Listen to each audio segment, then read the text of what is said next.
Meus prezados e queridos irmãos da TV Caminho Livre, graça e paz do Senhor Jesus, aqui estamos para mais um vídeo. Prestem atenção no que esse pastor adventista vai dizer aqui e depois a gente comenta, ok? Vamos lá.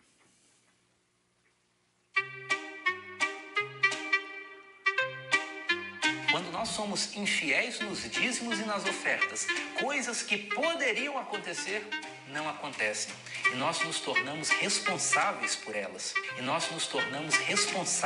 elas.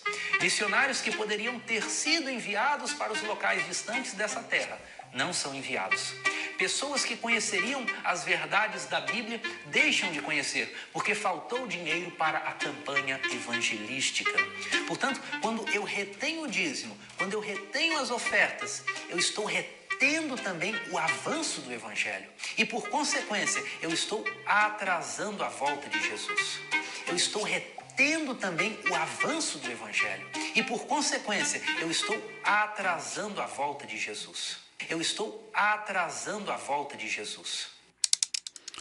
Muito bem, muita coisa foi dita por esse pastor adventista, né, no sentido de fazer com que as pessoas se sintam responsabilizadas por esse suposto atraso da volta de Jesus e por esta suposta falta de missionários evangelistas nos campos, né? Gente, é tanta coisa esquisita que a gente ouvia na igreja adventista e que a gente dava isso como algo certo, algo fundamentado pela palavra. Quer dizer, então, que se eu deixar de devolver o dízimo, eu vou ser mais direto. Você que está aí dentro da igreja adventista, se você deixar de devolver o dízimo, sabe onde isso vai desembocar? No atraso da volta de Jesus. Você vai estar atrasando o dia de Jesus voltar a esta terra. Você, hein? Você estará atrasando a volta de Jesus pelo fato de não devolver o dízimo. Olha, a que ponto chega a chantagem emocional, né, que os pastores da igreja adventista aplicam sobre sua membresia com relação a dízimo. Duas coisas. Todos os pastores, especialmente os distritais, eles estão interessados em duas coisas. Primeiro, cumprir o alvo de batismos estabelecido pela associação, que por sua vez também tem que cumprir o alvo de batismos estabelecido pela União, que por sua vez tem que cumprir o alvo de batismos estabelecido pela Divisão Sul-Americana, que por sua vez tem que cumprir o alvo de batismos da Associação Geral. Vejam só, que teia, que cadeia terrível e espantosa é essa. Então, a primeira preocupação de um pastor distrital é cumprir o alvo de batismos, porque senão ele fica mal visto na associação a qual ele pertence. Fica mal visto. Será considerado como um pastor ineficiente, né? E a segunda preocupação do pastor, olha, não é só fazer com que a quantia de dízimos, né, recebida pela igreja local diminua, não é só essa a preocupação, não. Essa quantia de dízimos arrecadada pela igreja tem que aumentar. Então, além de um alvo de batismos, a administração da igreja adventista coloca sobre os ombros dos coitados pastores distritais a responsabilidade de aumentar significativamente, a quantia de dízimos arrecadada pela igreja local. Quem é que dorme sossegado com dois alvos desses? Que não dependem, veja, não dependem do pastor diretamente. O pastor sempre vai ficar na dependência de outros para cumprir esses dois alvos. Por isso que muitos não dormem. Por isso que muitos adoecem. Por isso que muitos adentram num processo de depressão profunda por conta disso. Aí ele se vê na iminência de perder o emprego. E quando ele se vê na iminência de perder o emprego, o coitado fica pensando, meu Deus, onde é que eu vou trabalhar? O que eu vou fazer? Passei 4 anos no seminário, né? E agora, o que eu vou fazer da minha vida? Eu tenho um conhecido, eu não posso chamar de amigo, porque eu não tive tempo para me relacionar com ele. Mas eu tenho um conhecido que é amigo de um outro amigo meu, ex-adventista, que é pastor. Ele hoje está aposentado. Mas sabe o que ele dizia para nós? Para esse amigo meu, que é um ex-adventista, não está mais na igreja, e para mim, que fiquei conhecendo esse pastor através desse amigo meu, ele dizia assim, inclusive o nome dele também é Paulo. Ele dizia, olha, vocês acham que eu não enxerguei os erros doutrinários e teológicos da igreja? Eu enxerguei, sim. Só que é o seguinte, o que eu vou fazer nessa atual conjuntura da minha vida? Eu vou perder minha aposentadoria, os meus benefícios, através dos quais eu consigo sustentar minha família, dar um pouco de dignidade à minha família? Eu não posso fazer isso. Eu não tenho essa liberdade. Se eu sair da igreja adventista agora, para onde eu vou? O que eu vou fazer? Como é que eu vou sustentar minha família? Então, isto, meus queridos irmãos, é só um exemplo daquilo que eu creio que seja muitos exemplos e que não chegam ao nosso conhecimento do que acontece no meio do ministério adventista. Veja, se você não devolver o dízimo, você vai atrasar a volta de Jesus.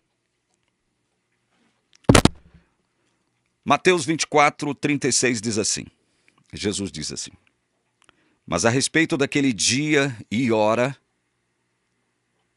nem os anjos dos céus, nem o Filho, senão o Pai. Veja, Jesus falando que o dia da sua volta, não é sabido por ninguém. Alguém poderia perguntar, mas nem o próprio Jesus sabe? Veja, enquanto Deus, Jesus sabe sim. Enquanto homem, ele não saberia. Vocês estão entendendo? Então veja, somente o Pai sabia o dia, ou sabia não, perdão, o termo está errado. Somente Deus sabe o dia e a hora em que Jesus vai voltar. Veja, Jesus é específico aqui a respeito daquele dia e hora. A especificidade tem que ser levada em consideração aqui. Não é só o dia em que ele vai voltar, a hora em que ele vai voltar. Já está o quê? Predeterminada por Deus. Predeterminada por Deus. Aqui no verso 42 de Mateus 24 diz assim, portanto, vigiem, porque vocês não sabem em que dia virá o Senhor de vocês. Veja, nós não sabemos. Mas a Bíblia deixa claro que Deus sabe. Não somente o dia, bem como a hora. Porque tanto o dia quanto a hora estão já o quê? Predeterminados. Vamos ler um texto de Pedro? Um texto que é objeto de má interpretação e, evidentemente, por conta desta má interpretação sobre o texto, há um mau entendimento acerca do dia e da hora da volta de Jesus Cristo a esta terra. Vamos lá? 2 Pedro, capítulo 3. Vamos ler aqui, a partir do verso 8. Se houver a necessidade, a gente ler mais coisas aqui no capítulo 3. Mas eu quero focar aqui agora a minha atenção e chamar a sua atenção para o que está nesse capítulo, para que você tenha um entendimento correto acerca do que Pedro está dizendo aqui, ok? 2 Pedro 3, de 8 em diante. Mas há uma coisa, amados, que vocês não devem esquecer, que para o Senhor, um dia é como 1000 anos. E 1000 anos são como um dia. Bom, no plano divino, na dimensão divina, aquilo que nós concebemos como tempo, que foi uma criação divina para nós, seres humanos, na dimensão de Deus, veja, na dimensão de Deus não há tempo. Deus está fora do tempo. Agora, quando a gente analisa essa questão do tempo relacionada com Deus, é que Pedro vai dizer o seguinte, olha, um dia, para o Senhor, um dia é como 1000 anos. E 1000 anos são como um dia. Então, se você leva isso em consideração, já se passaram mais de 2000 anos desde que Jesus esteve na Terra. Então, quer dizer que Jesus esteve na Terra anteontem, para Deus. Anteontem. Jesus esteve aqui anteontem, andando aqui nesse planeta anteontem. Ele esteve aqui anteontem. Isso é só para vocês. Por que eu estou falando isso? É para vocês terem uma noção de que quando nós falamos acerca de Deus, nós temos que entender que nós estamos dentro de uma conjuntura temporal e Deus não está. A gente tem que procurar, veja, não nos esquecermos disso. Tanto é que o próprio Pedro está dizendo, mas há uma coisa, amados, que vocês não devem esquecer. Né? Ou seja, nós temos que entender que as coisas acontecem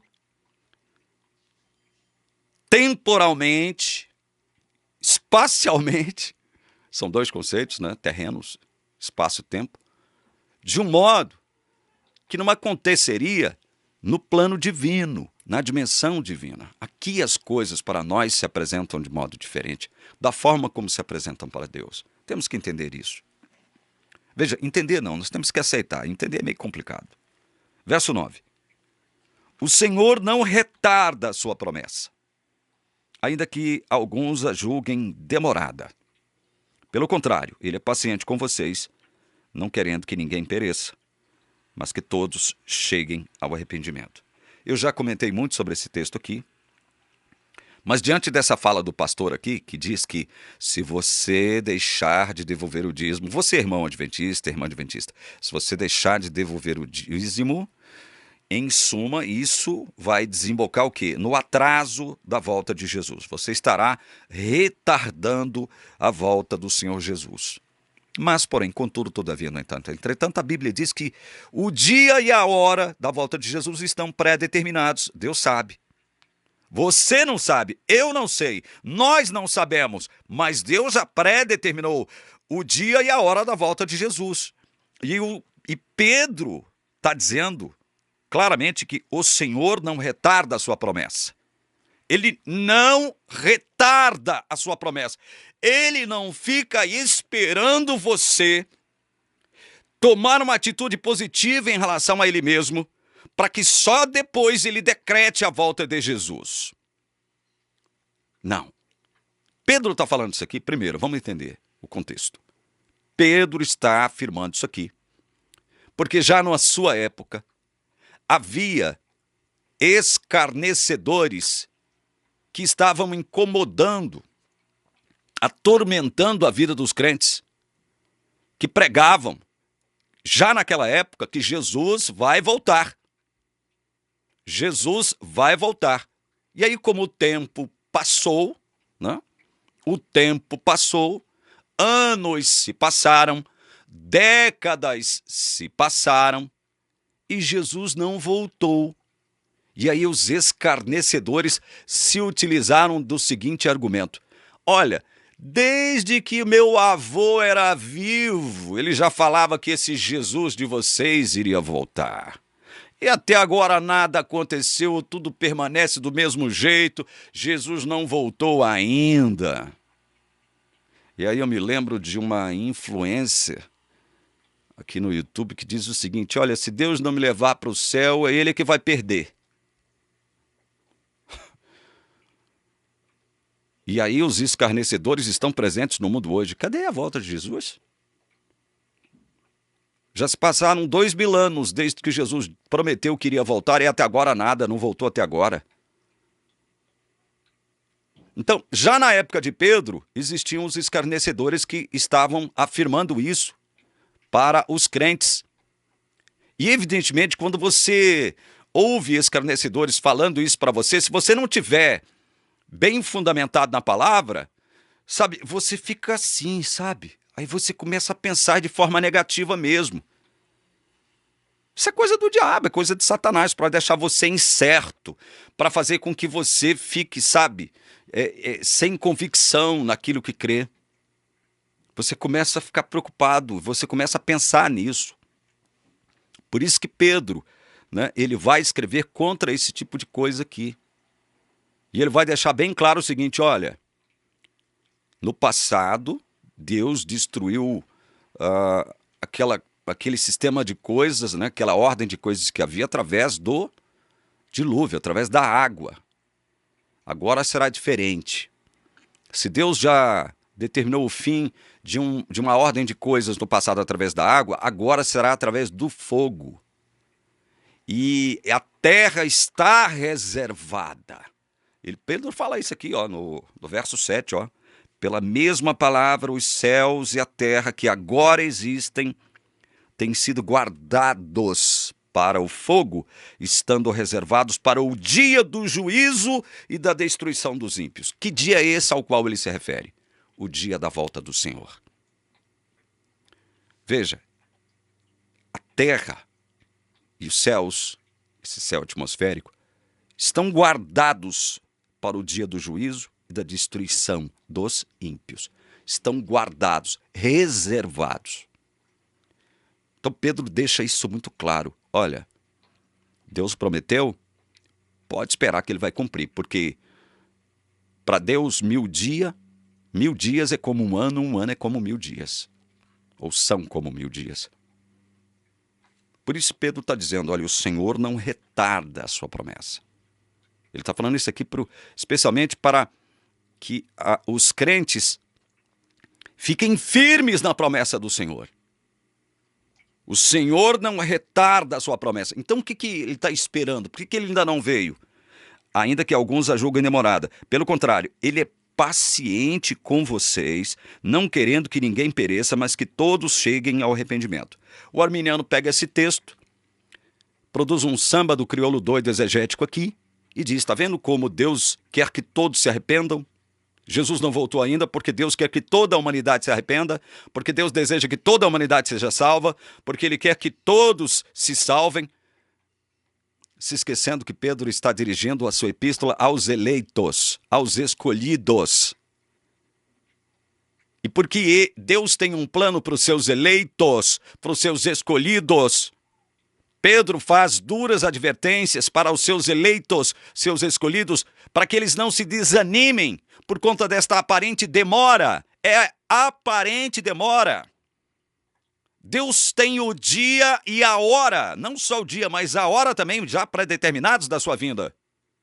Você, veja, você não tem como modificar este calendário, esta agenda divina. Agora, olha só o que Pedro vai dizer mais aqui, aparentemente contradizendo aquilo que ele já disse. Porém, o dia do Senhor virá como ladrão. Veja, até aqui tudo bem. O ladrão não avisa o dia e a hora que ele vem, certo? O ladrão não vem. Então, o que Pedro está querendo dizer aqui? Que Jesus não vai esperar você se arrepender não, irmão. Estou falando você... Mas veja, eu creio que eu esteja falando para gente que crê em Jesus Cristo, certo? Sei que você é adventista, e sei que você crê em Jesus. Então, Pedro, ele quer dizer o seguinte, Jesus não vai ficar esperando o mundo tomar uma atitude em relação a ele. Para muitos, ele virá como ladrão. Isso significa o quê? Que ele pegará muitos de surpresa. Mas espera lá, se Deus quer salvar todos, por que ele vai pegar muitos de surpresa como ladrão? Vocês estão entendendo? Se ele vem como ladrão, é porque ele não avisa o dia e a hora, e aí ele pega muitos de surpresa. Mas como? Ele não está esperando todo mundo se arrepender? Não é essa a ideia que o texto está passando? Claro que não. Essa é uma ideia arminiana, absurda. Essa é uma ideia adventista, assumida pelo adventismo arminiano wesleyano. Porém, o dia do Senhor virá como ladrão. Naquele dia, os céus passarão com grande estrondo, os elementos se desfarão pelo fogo. Também a terra e as obras que nela existem desaparecerão. 11. Uma vez que tudo será assim desfeito, vocês devem ser pessoas que vivem de maneira santa e piedosa, esperando e apressando a vinda do dia de Deus. Mas espera lá, Pedro! Esperando e apressando, Pedro! Ora, se Deus já predeterminou não só o dia, bem como a hora também, como é que eu posso apressar? Eu posso esperar esse dia chegar. Mas como é que eu posso apressar, Pedro? Como é que eu posso apressar o dia da vinda do Senhor? Veja, gente, do ponto de vista humano, com esse olhar fenomenológico que nós possuímos, por que fenomenológico? Nós vemos aquilo, nós enxergamos aquilo que está diante dos nossos olhos. Né? Estamos dentro de uma realidade temporal, espacial temporal.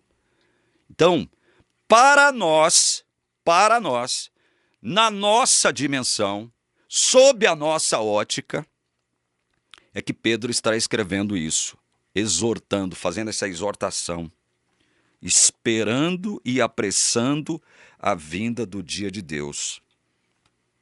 Ou seja, não é tipo assim, ó, só esperando, cruzando os braços, como muitos estão fazendo. Muitos crentes estão dessa forma aqui, ó. Só estou esperando o dia de Jesus voltar. Só esperando. Não. Pedro se utiliza aqui de uma exortação, não só esperando, mas apressando. Por quê?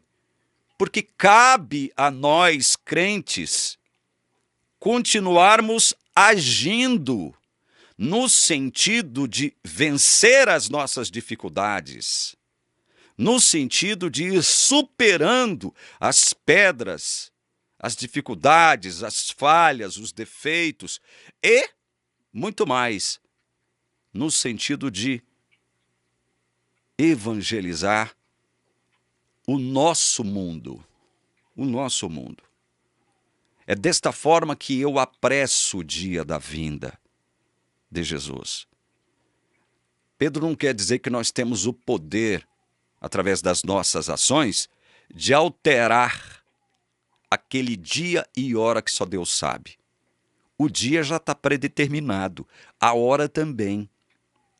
Se eu entendo que eu posso mudar o calendário de Deus, Jesus estava errado lá no sermão do Olivete, Mateus 24. Jesus estava errado. A Bíblia se contradiz. Se eu posso mudar o calendário de Deus, mas Deus sabe o dia e a hora. E veja, e nesse mesmo dia, nesta mesma hora, que Deus sabe que Jesus virá, Jesus pegará muitos de surpresa. O dia da volta de Jesus vai ser como o dia em que o ladrão rouba a sua casa, sem te avisar. Vai pegar muitos com as calças nas mãos. Eu estou usando uma expressão bem chula aqui, né? Para você ter ideia do que vai acontecer de verdade. Muitos serão pegos de surpresa. Ou seja, Deus, nesse tempo agora no qual nós estamos, ele tem paciência, ele tem longanimidade. Mas por que ele tem paciência, ele tem longanimidade? Porque ele tem muitos que precisam ouvir o chamado do seu evangelho. Muitos são chamados, poucos escolhidos. É por isso que Deus tem longanimidade, vai dizer Pedro aqui embaixo, olha aqui. Esperando e apressando a vinda do dia de Deus. Por causa desse dia, os céus incendiados serão desfeitos e os elementos se derreterão pelo calor. Nós, porém, segundo a promessa de Deus, esperamos novos céus e nova terra, nos quais habita a justiça. Por essa razão, amados, esperando estas coisas, esforcem-se para que Deus os encontre sem mácula, sem culpa e em paz. Sem mácula, sem culpa e em paz. E considerem a longanimidade do Senhor como oportunidade de salvação, como também o nosso amado irmão Paulo escreveu a vocês, segundo a sabedoria que lhe foi dada. Considerem a longanimidade do Senhor como oportunidade de salvação. Para quem? Todos os que ele elegeu. Por que Jesus aparenta demorar vir a este planeta? Por que Deus está demorando em determinar o dia e a hora da volta de Jesus? É porque tem muitos que precisam ouvir o chamado do Evangelho. Escolhidos de Deus, seus eleitos. Foi para esse povo que Pedro estava escrevendo as suas 2 epístolas, tanto a primeira quanto a segunda. Olha aqui o que ele diz em 2 Pedro, capítulo 1, verso 10. Por isso, irmãos, procurem com empenho cada vez maior confirmar a vocação e a eleição de vocês, porque fazendo assim vocês jamais tropeçarão. Essa é a mesma preocupação de Pedro, aqui no capítulo 3.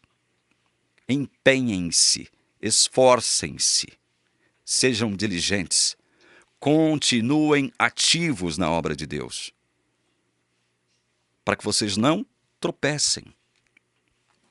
Confirmem a vossa vocação é chamado, e eleição, através desse empenho. Como é que a gente confirma que a gente foi chamado e eleito? É através do nosso esforço, do nosso empenho, dia a dia, todo dia. Isso aí é que causa a nossa salvação? Não, não é isso que causa a nossa salvação. Isso são frutos, são resultados da nossa salvação, já produzida por Deus em nós. Esse empenho, esse esforço, né, essa confirmação diária, essa luta diária, essa batalha diária contra o desânimo, contra as forças espirituais do mal, isso são resultados, são frutos da salvação, da nossa vocação e da nossa eleição. Então veja, do ponto de vista humano, como é que eu apresso a vinda de Jesus? É me esforçando, é me empenhando a fazer aquilo que cabe a mim como cristão, como filho de Deus, adotado na família de Deus, fazer. Dentro do meu mundo, dentro da minha esfera. É pregar o Evangelho. É pregar o Evangelho. Outra coisa que esse pastor falou. O Evangelho não será pregado porque não faltarão evangelistas e missionários no campo, porque você, irmão, não devolveu o seu dízimo e você será responsabilizado por isso. Então quer dizer que Deus fica à espera que você devolva seu dízimo, seja fiel na devolução dos seus dízimos, né? Porque se você não devolver, vai faltar um missionário no campo missionário, seja onde for, e você será responsabilizado por isso. Quer dizer que o evangelho pode travar, a pregação do evangelho pode travar, né, em síntese, porque você não devolve o dízimo. Olha só a responsabilidade e a cruz que a Igreja Adventista faz de você carregar, irmão. Então, finalizando esse vídeo, sob a ótica humana, eu posso apressar a volta de Jesus fazendo aquilo que me compete fazer. Pregue o evangelho. E outra coisa, a Igreja Adventista não tem evangelho para pregar. Este evangelho adventista é um arremedo de evangelho, é um espectro de evangelho. É só uma caricatura de evangelho. Essencialmente falando, a Igreja Adventista não tem evangelho da graça para pregar para o mundo. O evangelho da Igreja Adventista chama-se sábado. sábado. Este é o evangelho da Igreja Adventista para o mundo. Guarde o sábado, mundo. Guarde o sábado. Porque senão você não será selado. Não sendo selado, você não será salvo. Esse é o evangelho da Igreja Adventista. Guarde o sábado. Mundo, guarde o sábado. Esse é o evangelho da Igreja Adventista. Então, entenda isso, meu irmão. O dia e a hora da volta de Jesus já estão pré-determinados. E Jesus, nesse dia e hora, vai pegar muitos de surpresa. Deus não vai ficar esperando você devolver o dízimo para que só então haja missionários num campo missionário. E outra, fica parecendo que é só a igreja adventista do sétimo dia, né? Sobre a qual Deus colocou esta responsabilidade de pregar o evangelho para o mundo. Coitado. Primeiro que não tem evangelho. Primeiro isso, não tem evangelho para pregar para o mundo. Segundo, é só a igreja adventista que está enviando missionários para o mundo. Até a igreja católica envia missionários. Até a igreja católica envia missionários para o mundo. Quanto mais as demais igrejas históricas, evangélicas, cristãs, sejam elas calvinistas ou arminianas. Então, entenda isso, meu irmão. Não se deixe levar por essas chantagens emocionais que você acabou de ouvir aqui. Isso é pura chantagem para manter o controle sobre você, para incutir em você culpa, uma culpa que você não deve ter. Uma culpa que você não deve ter. Porque embora você não devolva o dízimo para que a igreja possa contratar missionários ou evangelistas para pregar o evangelho longe de você, Deus diz para você pregar o evangelho onde você está. Onde você está. Onde você estiver. Pronto. Tá entendendo? É isso aí. Que Deus abençoe você, te dando luz e inteligência sobre o seu coração e a sua mente. Em nome de Jesus eu rogo. Amém. Há um detalhe. Esse short aqui que eu apresentei foi publicado pelo canal Para que Possamos do Rodrigo Custódio, ok?